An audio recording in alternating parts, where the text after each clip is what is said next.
Experts are warning that the British vote to leave the European Union could be a disaster for experts. One expert prognosticator, Seymour Wrongley of the prognosticating firm Wrongley, told reporters, quote, "Brexit is just terribly irresponsible. In fact, it could be the worst thing that ever happened to me. I predicted that the vote would cause the moon to turn to blood and the nations of the world to be laid waste. Obviously, that's not going to happen. What am I supposed to do now? Find a job? I don't have any skills. What were these people thinking?" Unquote. European MP Sir Reginald Sneering also issued an angry statement about the vote saying, quote, "I'm disgusted that a group of ill-educated yobs could be so stupid as to want arrogant and unaccountable elites to stop telling them what to do. How do Britons think they'll engage in trade without the European Union? They're surrounded by water. You can't just send goods across water, they'll sink. How will other countries even know what the British are saying when they don't speak English? Without people like myself controlling events, we could go right back to the old days, when Britain was just a tiny, isolated island that ruled the world." Unquote. Young people who voted for Britain to remain in the Union were particularly upset that the votes of older people determined the outcome. 22-year-old Dastard P. Useless told reporters, quote, "Why should my 85-year-old Gramps decide my future just because he helped win World War II and I live in his garage? In a few years, he'll be dead, and I'll be stuck here without Brussels to tell me how much salt there should be in my crisps. It's a bloody nightmare." Reporters were also shocked by the outcome. CNN's Christiane Amanpour journalist gave her opinion while pretending to report the news, saying, quote, "This is just an uprising of xenophobes who hate Middle Eastern immigrants because they kill people and rape women and demand to live under a barbaric system of religious laws and openly plan to take over the country and then destroy it. It's just another example of the nativist British racism that turned the world into a civilized place and now wants to keep it that way. Shame on them." BBC commentator Withering Insensate IX says he has noticed a sense of remorse among those who voted to leave. "I interviewed one fellow who clearly wished he could have his vote back," Insensate IX said. "He told me this was the happiest day of his life, and he hoped every bureaucrat in Brussels would be tarred and feathered and thrown into the sea." But he had a very remorseful look in his eye when he said it, I think. The shockwaves from the Brexit vote have reached our own shores. Presidential spokesman Wiley Lycraft told reporters, quote, "There's a very real economic danger here. If the expert predictions of a Brexit disaster turn out to be false, people will start to think that experts are not really making predictions in good faith, but are simply trying to spread panic in order to frighten people into accepting ever more oppressive socialist governance from elites. If that happens, the economic damage would be terrible because the entire climate change industry would go right down the drain." Trigger warning, I'm Andrew Klavan, and this is The Andrew Klavan Show. It's a disaster for experts, the Brexit. Listen, the experts all look like idiots. Hillary Clinton looks like an idiot. The left is in a panic. The New York Times is in hysterics. I think it's time for the Happiness Montage. Zippity-doo-dah, zippity-yay. My, oh my, what a wonderful day. Hallelujah, hallelujah, hallelujah, hallelujah, hallelujah. A day may come when the courage of men fails, when we forsake our friends and break all bonds of fellowship.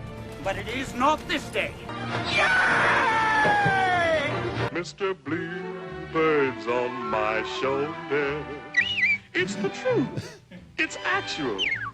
Everything is satisfactory. Happy days are here again. The skies above are clear again. Let us sing a song of cheer again. Happy days are here again. Yay! Forget your troubles, come on, get happy. You better chase all your cares away. Shout hallelujah, come on, get happy. Get ready for the judgment day.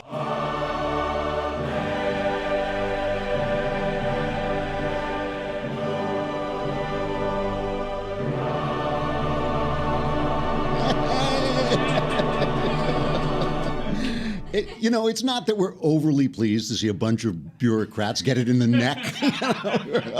We were hoping they'd aim a little lower down, but all right, we got to take a look at this because it happened over the Klavanless weekend. Now, it didn't technically, first of all, it happened, they declared the vote at the end of Thursday on our shores. So it was actually still part of the Klavan week. Plus I did an extra show. I did Steve Crowder's show. So there it is. Explains everything. There's always always a reasonable explanation for these things. So let's take a quick look. This is the night of the election when suddenly they realize that they've won. Here's Nigel Farage from the right-wing UKIP. I guess it's called UKIP, I guess. Here's him celebrating.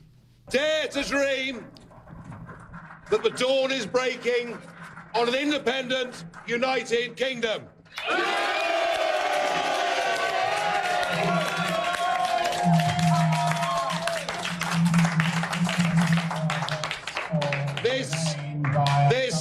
If the predictions now are right, this will be a victory for real people, a victory for ordinary people, a victory for decent people.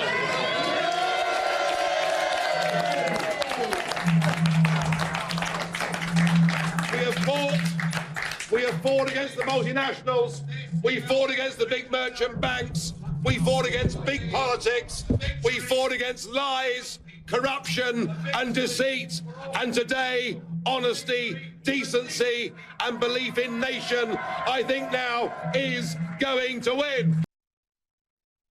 He well says it. I like this is very succinct. And David Cameron, the Prime Minister, he came out right away and said he was going to resign. He was very much for Britain staying in the European Union. He kind of went over the top. He was predicting wars and the moon turning to blood and the seas rising and the whole thing. And when it turned out that the people were against it, he came out and he resigned. So here's Cameron. Yep. I will do everything I can as Prime Minister to steady the ship over the coming weeks and months. But I do not think it would be right for me to try to be the captain that steers our country to its next destination. This is not a decision I've taken lightly, but I do believe it's in the national interest to have a period of stability and then the new leadership required.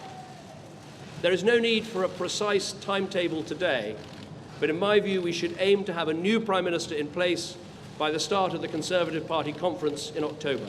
So it's a big shock to us here in America to see a leader resign because he got things wrong. I mean, there would be a revolving door on the Obama White House. It would be like, IRS scandal, phew, Fast and Furious, bang, he's gone. I mean, Bill Clinton, there's like still scratch marks on the floor of the Oval Office. Like, you've betrayed your country. I'm not leaving. The British like, yeah, I got that decision wrong. I'm sorry. I'll have to step down. I'm gone. So now there's going to be a new prime minister. The front runner is this guy, Boris Johnson, who's kind of the kooky mayor of London, conservative. He's kind of a Trumpian character. And we noticed that when we have this picture, do you have that image? That when you put his picture together with Donald Trump, he turns into Owen Wilson. I don't know what that means, but it means Owen Wilson will have a lot of work in the future. You should be able to see this, by the way, because you should have by now subscribed, unless you're still clinging to your lousy $8 a month, because like you're going to spend, what would you spend it on? You spend it on drink and women. It's come on. So subscribe, and then you can watch everything. All right, so they're going to have this, now they're going to have an election. They're going to have a new prime minister. The left, who just about a year ago they elected as their leader, this Jeremy Corbyn, who is an absolute communist. He's the Bernie Sanders of Britain, and he's now in trouble because, funnily enough, he's so far left that he kind of wasn't that interested in the European Union anyway. So he didn't really campaign. He showed up, but as far as he's concerned, they're imposing free trade on people, and he doesn't want that at all. He really wants communism. He's an old-fashioned communist. So the Labour Party has to now make itself relevant again. They were so far out of power. See, the British have figured out what we have not, that free markets, capitalism work. So they're kind of like, even their right wing and their left wing have kind of come to the center right at this point. So the left has gone all the way to the left to have this purist leftist. Now they have to get rid of him because nobody wants him, because everybody knows. Everybody's talking about this disaster in Britain. What a disaster it's going to be for Britain to be free of the European Union. Well, Venezuela is like, you can just look out the window, like you just see the smoke rising from Venezuela. So it's like it may not be as bad as all that. All right, so then the other thing that's happening, and we'll get back to the important thing is what it all means to America, because they're foreign countries. Who cares about that? But Angela Merkel, who has been the face of Europe, because the Germans this was the German way, they lost 2 world wars, and this was their way of taking over Europe without firing a shot. So Angela Merkel, she kind of blew this. I mean, this is the thing. Cameron went over to Germany and showed her a PowerPoint. This is true. Showed her a PowerPoint trying to explain to her that the British like being free. They're not like other Europeans. They actually want to be free. They don't like people telling them what to do. They don't like having unaccountable leaders. They believe in democracy. It's like the English-speaking people are different than everybody else. And Angela is going like, no, didn't we defeat them in World War II? It's like, no, Mrs. Merkel. Well, you're sure? I thought we won that war. No. So she wouldn't change. She wouldn't. And she's the one who opened the floodgates to all these immigrants who are now like raping women and doing all this crazy stuff. And is the one who said that this is what makes us great. Kind of like Obama's trying to do here. This is what makes us so wonderful, is that we accept people, that people don't have to invade us. We just let them in and they kill us. It shows our Christian nature. So now because of this, she's suddenly making noises like, well, what we have to do is we have to we have to secure our borders. We have to create jobs, which government has no power to do. They can only do it by getting out of the way of businesses. And, we have to be more accountable. So she's actually heard a little bit. She's heard this shot across her bow. And, they're all making all kinds of noise like, we're going to take it back, we're going to have another vote and all this stuff. I'm not so sure that's going to happen. This is like the Donald Trump thing. We're going to get rid of Donald Trump at the convention. It's very tough for the British to tell the people that their vote didn't count. I mean, that's revolution stuff. And also, as long as this is uncertain, nobody's going to invest in either Europe or Britain. So they want to get it all done. The vote isn't binding, but as soon as they get a new prime minister in there, certainly if it's Boris Johnson, he's going to invoke Article 50, which is get us out, and then it'll all be legal. So we'll see. All the left is trying to say it's going to be taken back. The New York Times, every other word, saying they can still take it back. There can be another vote and all this stuff, but I'll be surprised. We'll see. So the question is, are there parallels here? And of course, Donald Trump was in Scotland to promote his son's golf course, which I thought was rather nice of him. Everybody was making fun of him, like he ditched but your boy has a golf course, you go over and say and help him open it. So he was over there, and they said, are there parallels here? And here was his response. I think I see a big parallel. I think people really see a big parallel. A lot of people are talking about that, and not only the United States, but other countries. People want to take their country back. They want to have independence in a sense, and you see it with Europe, all over Europe. You're going to have more than just, in my opinion, more than just what happened last night. You're going to have, I think, many other cases where they want to take their borders back. They want to take their monetary back. They want to take a lot of things back. They want to be able to have a country again. So I think you're going to have this happen more and more. I really believe that, and I think it's happening in the United States. It's happening by the fact that I've done so well in the polls. You look at the recent polling, and you look at the swing states, and you see how I'm doing. And I haven't even started my campaign yet, essentially. I mean, we've done very well. We're raising a lot of money for the Republican Party. I'm going to be funding a lot myself, but we're raising a lot of money, John, for the Republican Party, and you'll see those numbers out over the next 30 days, and in particular 60 days. Now, I just want to play this one just to make the point that Trump is trying to make here, but he can't because he hasn't quite learned English yet. But I'm not sure what he does speak, but he's trying to make the point. Let me just play Judge Jeanine. Now, usually I can't listen to Judge Jeanine. It's just she goes right up my spine. But she put this so succinctly that I think I have to just play the opening to her show. Go ahead. What happened in England is going to happen again. Next stop, the United States. Next president, Donald J. Trump. What happened in the UK this week is just the beginning. The world is changing, and all you elite establishment, ruling class, condescending Washington bigwigs who think you know better than ordinary Americans are out. Start packing. Your days are numbered. That says it all right there. And I have to say, I mean, if you look at the list of people who opposed this, the people that this was a blow to the establishment like nothing else. And that's why they're feeling it. So, here's from the Wall Street Journal.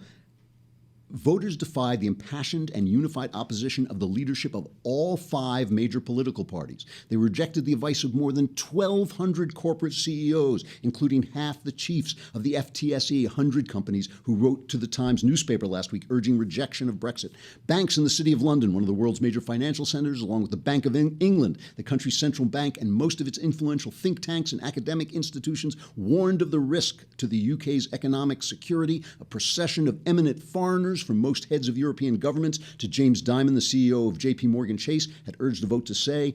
In April, President Obama went over and told them they were going to go to the back of the queue. All of it to no avail. I mean, the British told everyone to stuff it. And that is why it's so thrilling, because look, good and bad things are going to come out of this. Will the economy suffer for a while? Yes. Is the pound going to tank for a while? Yes.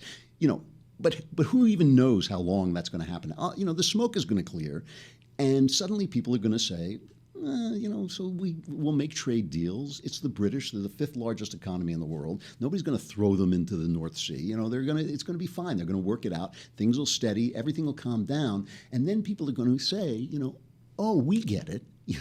When you panic, when you tell us that the sun is going to come down and fall down, when you tell us that the climate is going to change in a disastrous way, when you tell us there's going to be World War III in Europe, it's because you want to keep your job. It's because you want more power. It's not because that's what's so exciting about it. It's not really its effect. So, you think about its effect here and what Judge Jeanine was saying. Some of us may say, well, yes, we support the uprising of the people. We support the people saying, give us back our government, because let's face it, we have the same problem with unaccountable elites governing us as they do over there. We have it in D.C. telling the states what to do. They have it in Brussels telling the countries what to do. Some of us may say, well, we picked the wrong horse. Trump is not the guy, because he basically is a top-down, wants the government to do health care, takes back every other thing he says. I'm going to build a wall. Well, it's not going to be a wall. Well, I'll have a door. Well, there'll just be a door, and there'll be no wall. Well, forget the door. That's kind of the way Trump thinks. And, going forward, you can't trust anything he says and all this, and maybe he's a top. But there's the other part of this.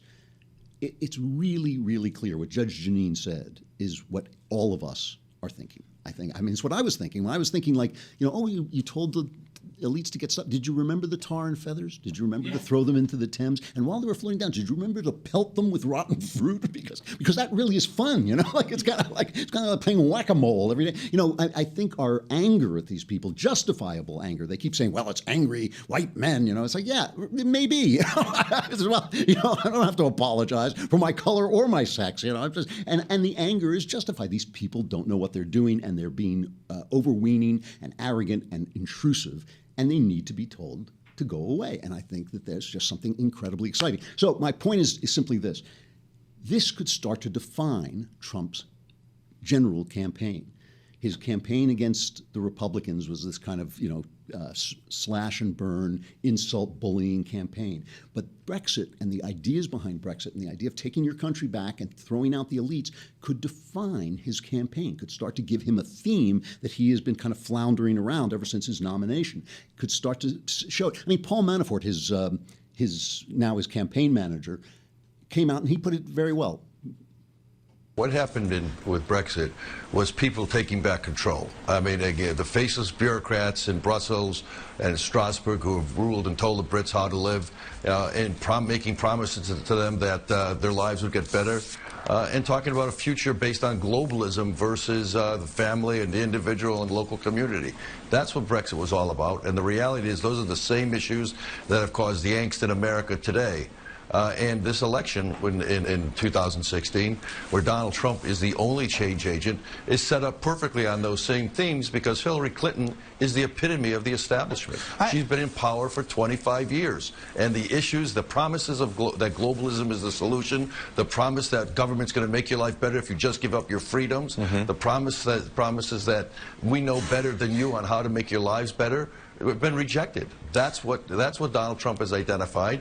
That's what Brexit identified, and that's what's going to be the basis for the election in 2016. So this guy is now basically the voice in his ear. Now he's gotten rid of Corey. You know, Corey is now on CNN for some reason. I have no idea why. But this has got the voice in his ear. This is a defining theme. This is something he can talk about. This is something that now people understand. And now people understand that the power is in their hands. You can win these votes. And the panic that everybody said, this could define Trump's campaign. And if it defines his campaign, it could help to define his presidency. I know who Trump is. You don't have to tell me who Trump is. You don't have to tell me the bad stuff about it. I get it all, you know. But remember, a president is also at the whim of the forces that elect him and that sweep him forward. And this is going to be, I think, a defining moment. And if you listen to Clinton's reaction, Hillary Clinton has been caught really looking like an idiot. She was opposed this all the way. She was part of the panic crowd. This is a disaster. Listen to the ad she put out after it happened. This is her anti-Trump ad after it happened. Enormous shockwaves from Britain's historic vote to leave the European Union. Global markets are plummeting. Every president is tested by world events. But Donald Trump thinks about how his golf resort can profit from them. When the pound goes down, more people are coming to Turnberry. Stocks tank around the world. Brand new sprinkler system, the highest level. He's talking about his new sprinkler system. In a volatile world, the last thing we need is a volatile president. I'm Hillary Clinton, and I approve this message. I think that's tone deaf. I mean, I think that's tone deaf. She's saying, don't blow everything up, and the people are saying, where's the fuse? You know, it's like, where's the fuse? Where's the match? I mean, you don't throw a guy like Donald Trump at something unless you mean to blow it up. That's what the guy is. And I think, look, remember, we who are commentators, all of us are the elite.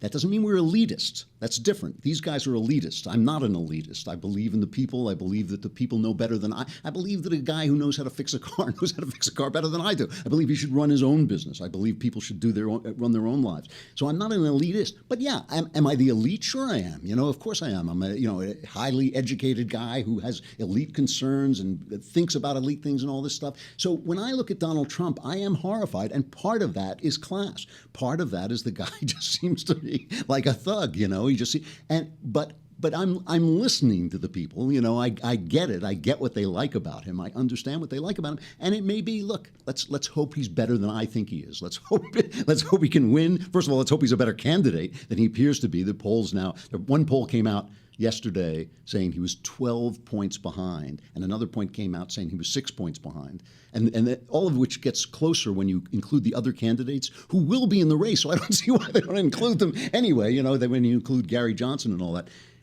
If he is actually only 6 points behind, then all this narrative we've been hearing for the past couple of weeks about he's making this gaffe and he made this mistake and what a terrible thing he did here and all this stuff, the Mexican judge and this and that, it's all nonsense. It's all narrative. You know, because he's doing fine. You know, if he is really only 6 points away, it's really 5 points when you include the other candidates. He's doing fine. So Clinton is the thing. She's saying keep things the way they are.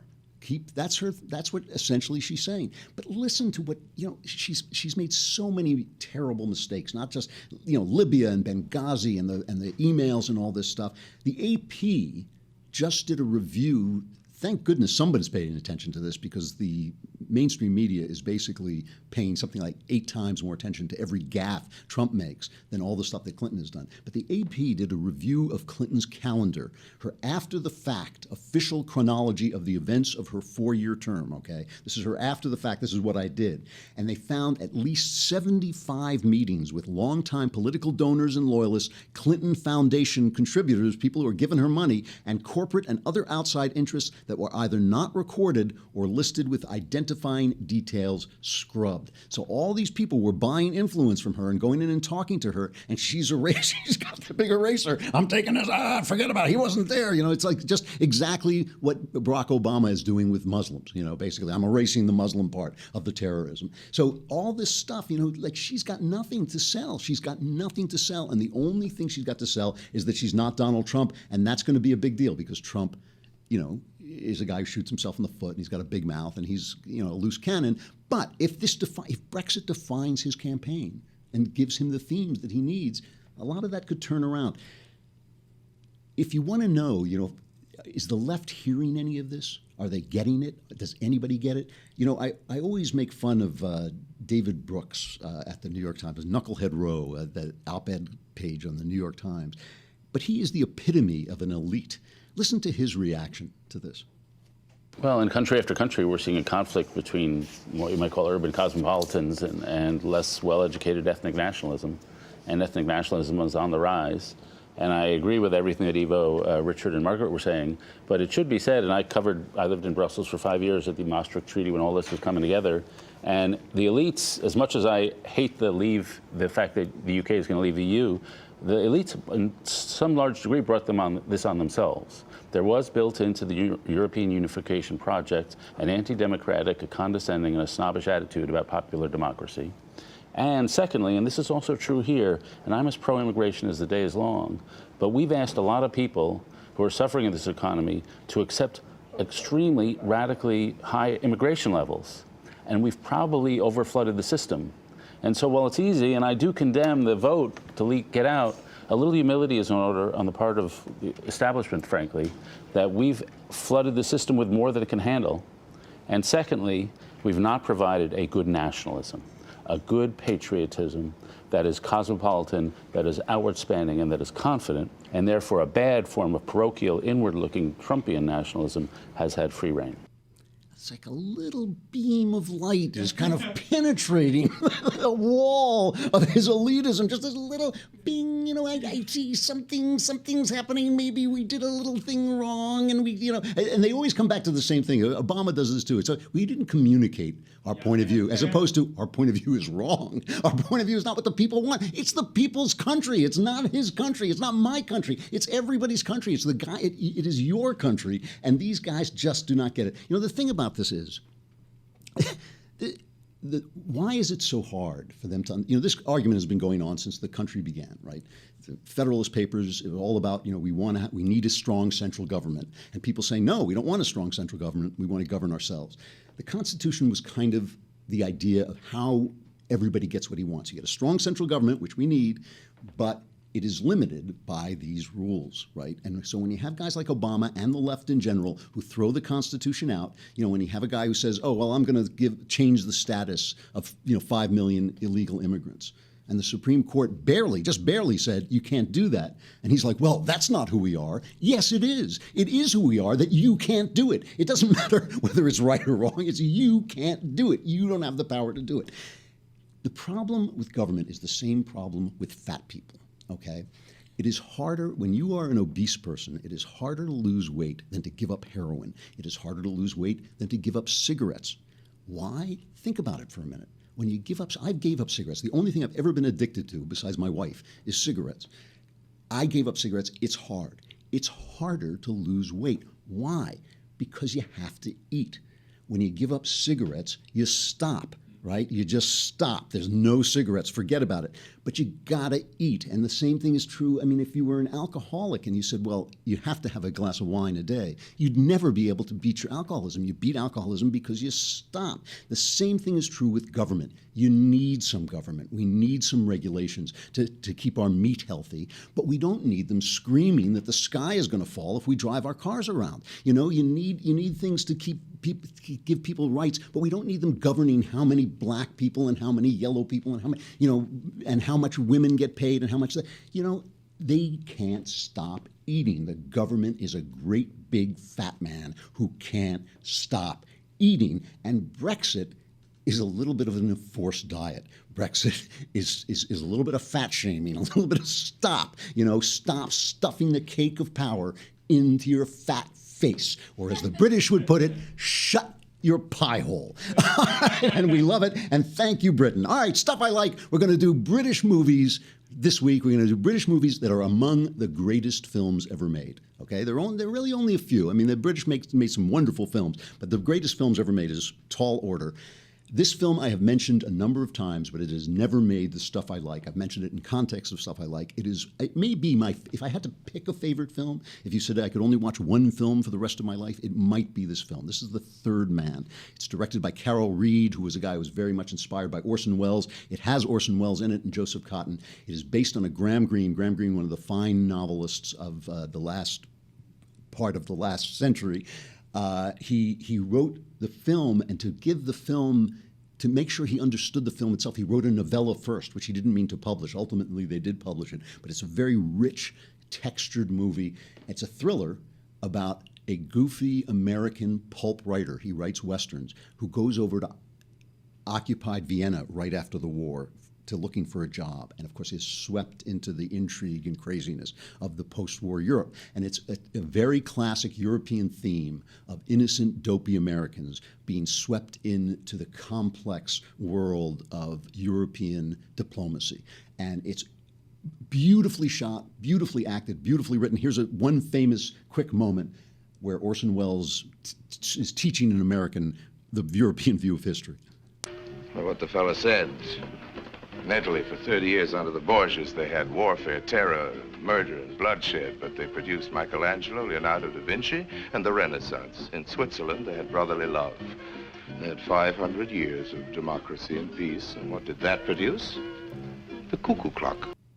So you get a little bloodshed, you get to the arts, you may have 1,000 years of warfare, but you get the Sistine Chapel. The Europe that we know now has not had an internecine war since World War II, and what have they produced? The European Union. But I mean, they had a horrible, violent history, and Europe produced the greatest culture that the world has ever seen. And that, if they come back and get a little bit of that going on, and it takes a little turmoil, so be it. I'm Andrew Klavan. This is the Andrew Klavan Show. We have so much to talk about this week, and we'll be back tomorrow to talk about more of it.